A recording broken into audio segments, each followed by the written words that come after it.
¿Qué tal? ¿Cómo están? Bienvenidos. Son las 5 aquí en Moscú. Empezamos el repaso a la actualidad y lo hacemos con la última hora de Siria, donde al menos 9 agentes de seguridad mueren en un atentado en Damasco. El conflicto sirio, pues, salpica más países. Rusia habría bloqueado el proyecto de la resolución en el Consejo de Seguridad de la ONU que condena a Assad y a los combatientes extranjeros, ya que hay ejemplos que junto a los rebeldes también luchan los militantes foráneos. Hay más noticias porque la familia del amigo de Tsarnaev asesinado pide que se investigue su muerte.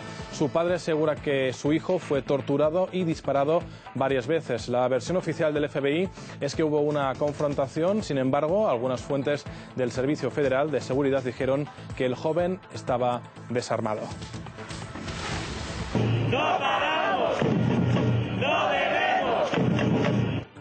Ya lo ven y lo escuchan, el récord de desempleo saca a Europa a las calles contra la Troika y sus políticas de austeridad, una situación que podría llevar a una revolución si se cambia el modelo social, según un ministro alemán. Y aún en esta crisis, Grecia, uno de los países más afectados, estaría mal vendiendo sus recursos naturales. Y además, en la portada de este informativo, Colombia, que va a suscribir este mes un acuerdo de cooperación con la OTAN. La decisión ha despertado opiniones muy contrarias, muy diferentes. El anuncio llega en medio de las tensiones diplomáticas con Venezuela tras la visita de Enrique Capriles al país y tras la del vicepresidente de Estados Unidos, en donde se ha discutido la lucha con el narcotráfico. Aquí en Moscú, a las 5:01, entramos en materia.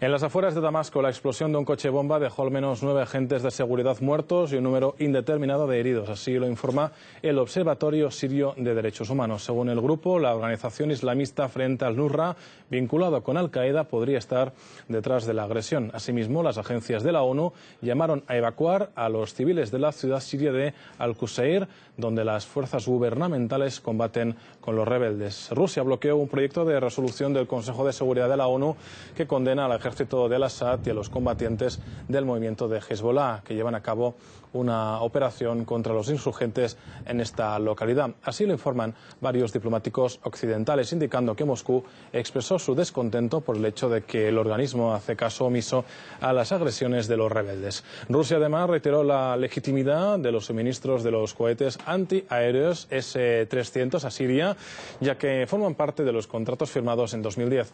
Sin embargo, no ha confirmado el envío del primer lote de estos misiles. Se informa también que en el marco de estos acuerdos el país suministrará 10 aviones de combate MiG-29, un hecho criticado por Estados Unidos y algunas naciones europeas. Sin embargo, Washington aclamó la decisión de la Unión Europea de levantar el embargo de armas a la oposición siria, que rechazó en participar en esta conferencia internacional en Ginebra. Algunos expertos cuestionan esta decisión del bloque comunitario.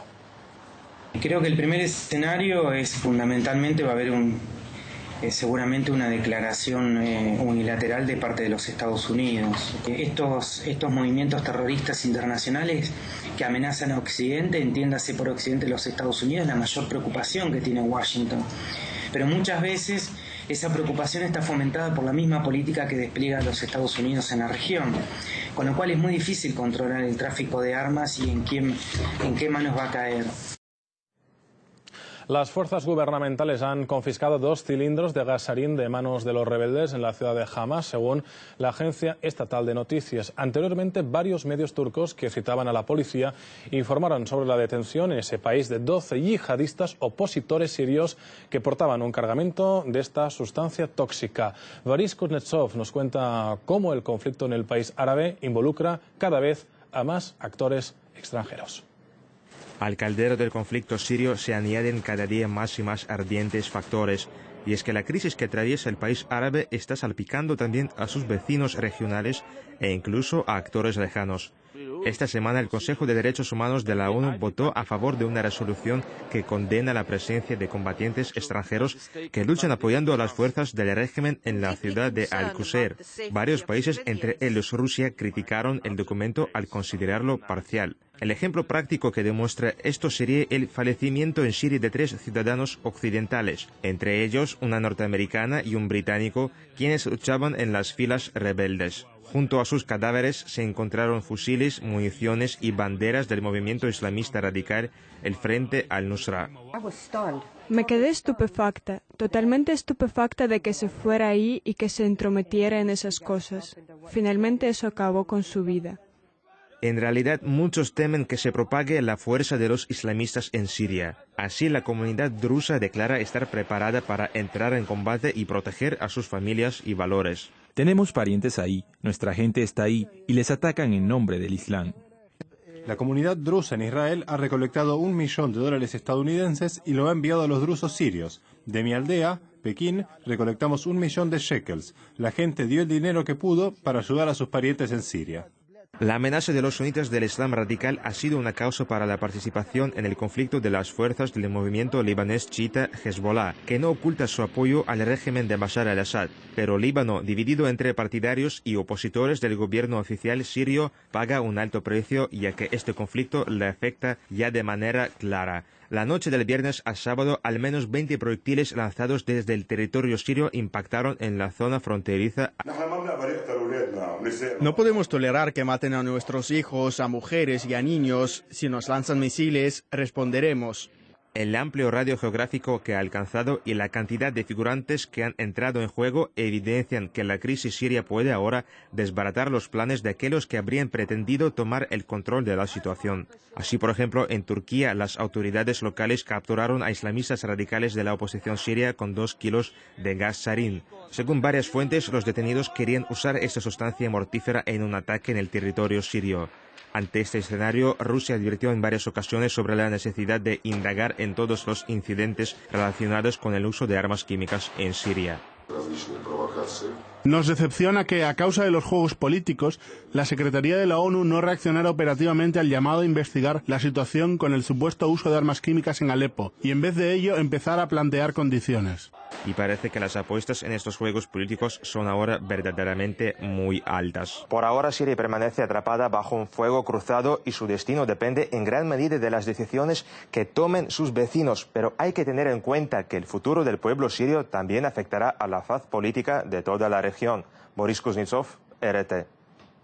En Estambul, miles de personas vuelven a la plaza de Taksim, donde se produjeron recientes choques con la policía. En estos momentos se concentran allí para protestar contra la brutalidad policial y contra las políticas del primer ministro. Anteriormente, los desórdenes se saldaron con casi 1000 detenidos, centenares de heridos y hasta 2 muertos, según denuncian distintas organizaciones. Las que vemos ahora mismo son imágenes en directo, como les contamos, desde la plaza central de Estambul, la plaza Taksim, y como les decimos, automóviles calcinados, contenedores de basura destruidos y también baldosas levantadas son otras de las secuelas que han dejado estos brotes de violencia. Los disturbios se iniciaron después de la dura represión llevada a cabo contra un pequeño grupo de ecologistas que ocupaban un parque para evitar que fuera demolido. A partir de ahí se desató una masiva protesta a la que acudieron miles de personas de distintos puntos de la ciudad hasta que los agentes policiales abandonaron las inmediaciones de la plaza. Los participantes en estas concentraciones terminan exigiendo la dimisión del primer ministro, a quien acusan de islamizar la sociedad turca. El periodista Alberto Ravirota opina que estas muestras seguirán creciendo mientras la juventud turca, que no desea perder sus libertades, no encuentra, dice, respuesta a sus expectativas. Hay una historia en Turquía, ¿no?, de casi un siglo de vida secular, que ha sido, digamos, si no destruida, por lo menos puesta de lado por el nuevo poder religioso que gobierna ahora Turquía. Entonces hay una confrontación, y esa confrontación va a ir en crecimiento en la medida en que la juventud reclame esos espacios de libertad a los que estaba acostumbrado. Esta es una prueba de fuego para Erdogan, en el sentido de que ha dado un poco marcha atrás, ha reconocido que hubo demasiada reacción policial, violenta contra las manifestaciones. Digamos que es un punto de ruptura para él también. Hay más temas que merecen nuestra atención y en unos minutos aquí en RT viajaremos hasta Siberia. Y es que en una ciudad de esa región rusa amaneció con una sorpresa anómala de la naturaleza. Los copos de nieve marcaron la segunda jornada del verano calendario. ¿Con qué relacionan los especialistas este fenómeno inusual? Lo veremos enseguida. El supuesto amigo de los hermanos Tsarnaev estaba desarmado cuando los agentes del FBI lo asesinaron durante el interrogatorio vinculado con los atentados en Boston. Esta información, revelada por fuentes del Servicio Federal de Seguridad de Estados Unidos, causó fuertes críticas y motivó a sus familiares y activistas de los derechos humanos a exigir una investigación de lo sucedido. Nicolás Sánchez O'Donovan nos amplía el tema. Varios agentes con pistolas interrogan a un individuo desarmado en su propio domicilio. Esta situación no debería terminar con la muerte del sospechoso, sin embargo, así es exactamente como acabó Ibrahim Todashev. Un miembro del FBI que le hacía preguntas le asestó 7 disparos. Un extraño proceder cuando lo que se pretende es obtener del sospechoso información. Más si cabe, teniendo en cuenta que el sujeto puede tener detalles de un caso tan importante como el atentado de Boston. Todo el mundo sabe que las fuerzas de seguridad norteamericanas e incluso sus militares son de gatillo fácil, ¿no? Primero disparan y luego preguntan, ya sea con drones, con pistolas o como sea, ¿no? Y para colmo saben que cuando se trata de asuntos de supuesta lucha contra el terrorismo, gozan de total impunidad. Lo cierto es que este insólito escenario, que terminó con la muerte de Todashev, ha llevado a su propio padre a afirmar que su hijo fue torturado y asesinado con 6 disparos en el cuerpo y otro en la cabeza, al más puro estilo de una ejecución de tiempos pasados. Lo que veo en las fotos es como si vinieran para robarle. Durante 8 horas estaban torturando a una persona sin abogado ni testigos. Solo podemos adivinar lo que pasaba ahí dentro hasta que lo esclarezca una investigación oficial. El FBI mantiene que sus agentes dispararon a Todashev durante una violenta confrontación, pero cuando los medios apuntaron a la posibilidad de que Todashev estuviera completamente desarmado, en esa supuesta reyerta, las autoridades se apresuraron a contestar que poseía un objeto metálico. Sin embargo, la versión oficial ya no convence no solo al padre de Todashev, y es que desde el propio Estados Unidos, un grupo islámico exige ahora una investigación detallada sobre la muerte del joven. Lo que piden averiguar es si hubo un uso excesivo de la fuerza y si se violaron los derechos del fallecido. Esta opinión es compartida también por numerosos analistas. Las circunstancias que están surgiendo de este caso ponen en duda que Ibrahim Todashev le representase una amenaza al FBI. Es algo muy preocupante que llama a una investigación independiente que es necesaria lo antes posible. Estas dudas de la muerte de Todashev no hacen más que engrosar las especulaciones y los escasos frutos que está teniendo la investigación de los atentados de Boston. La información sobre este caso es poca y tan solo se ha conocido en estos días que por fin la madre de los Tsarnaev ha podido hablar con su hijo menor, Dzhokhar, quien sigue internado en el hospital de una prisión federal. Yo de verdad creo que mi hijo es absolutamente inocente y sabiendo que está como un animal enjaulado, no puedo esconder mis emociones. Y aun siendo un niño, intentó calmarnos diciendo que estaba bien y que no nos preocupáramos, que se estaba recuperando y que tenía un buen médico. Podría haber dicho más si no fuera por las limitaciones que le han impuesto. Los esfuerzos de las autoridades norteamericanas se centran en saber si se podría haber evitado el atentado. Pero muchos, incluidos los padres del joven Ibrahim Todashev, se preguntan si esas mismas autoridades solo pretenden esconder las respuestas que no quieren escuchar. Nicolás Sánchez O'Donovan, RT, Estados Unidos. Y ahora les acercamos una noticia de último momento. Un avión deportivo se ha estrellado en las afueras de Moscú durante un show aéreo, según comunican varias fuentes. El piloto se encuentra en un hospital en cuidados intensivos. Seguiremos muy pendientes de esta noticia y se la contaremos y la ampliaremos en próximos informativos.